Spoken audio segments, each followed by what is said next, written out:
اس کے بعد ہم لوگ آتے ہیں غالب صاحب کی طرف. مرزا غالب کو سبھی جانتے ہیں. تو غالب کو اردو میں خط و کتابت کا خیال زندگی کے کم و بیش 50 سال گزارنے کے بعد آیا. کب آیا؟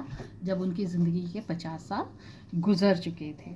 تو غالب نے خطوط کے ذریعے اپنی اور اپنی تنہائی میں انجمن سی کیفیت پیدا کرنے کی کوشش کی. یعنی کہ وہ خط لکھتے وقت اتنا اس میں کھو جاتے تھے، لگتا تھا وہ جن لوگوں کو خط لکھ رہے ہیں وہ ان کے ارد گرد ہیں اور ایک انجمن یعنی کہ ایک محفل سی سجی ہوئی ہے اور اس محفل میں وہ سب سے روبرو ہو رہے ہیں، مخاطب ہو رہے ہیں. دن کا بڑا حصہ پڑھنے، ان کا جواب لکھنے اور لفافے بنانے میں ظرف ہوتا تھا. یعنی کہ وہ اپنا دن کس طرح گزارتے تھے کہ جن کو یا تو وہ خط لکھتے تھے یا ان کے پاس جو خط آتے تھے ان کا جواب لکھتے تھے یا پھر ان خطوں کو لفافوں میں رکھتے تھے، سجاتے تھے.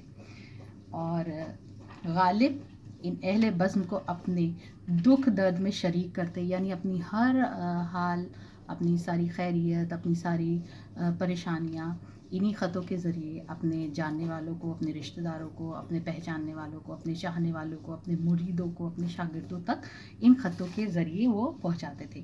اپنی ناکامیوں کا ماتم کرتے اور کامیابیوں پر خوشی اور مسرت کا اظہار کرتے. یعنی وہ خط ہی ان کا ذریعہ بن گیا تھا اپنی ہر دل کی بات کو کہنے کا.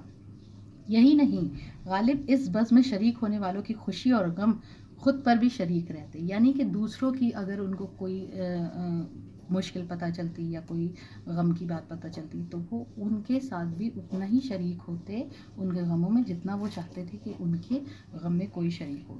اس کے علاوہ ایک خط میں لکھتے ہیں، اب اس کا ایک ایگزامپل دیکھیے.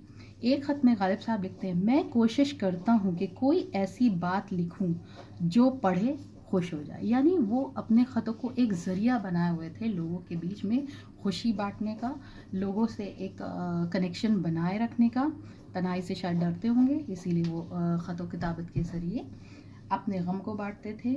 اور انہوں نے یہاں پہ صاف الفاظوں میں لکھا ہے، میں کوشش کرتا ہوں کہ کوئی ایسی بات لکھوں جو پڑھے اور خوش ہو جائے. یہی وجہ ہے کہ ان کے خطوط میں ایک ادبی شان پائی جاتی ہے. ادبی شان یعنی کہ وہ دل سے ایک ایسا رابطہ قائم کر لیتے تھے کچھ لکھتے وقت کہ جو ہے پڑھنے والے کو بھی ایسا لگتا تھا کہ ہاں سامنے والا ہمارے ساتھ شریک ہے، میں ان کے سامنے ہی گفتگو کر رہا ہوں. اس کے علاوہ جو خطوط غالب کی تاریخی حیثیت یعنی کہ ان کا ہسٹوریکل بیک گراؤنڈ ہے وہ یہ ہے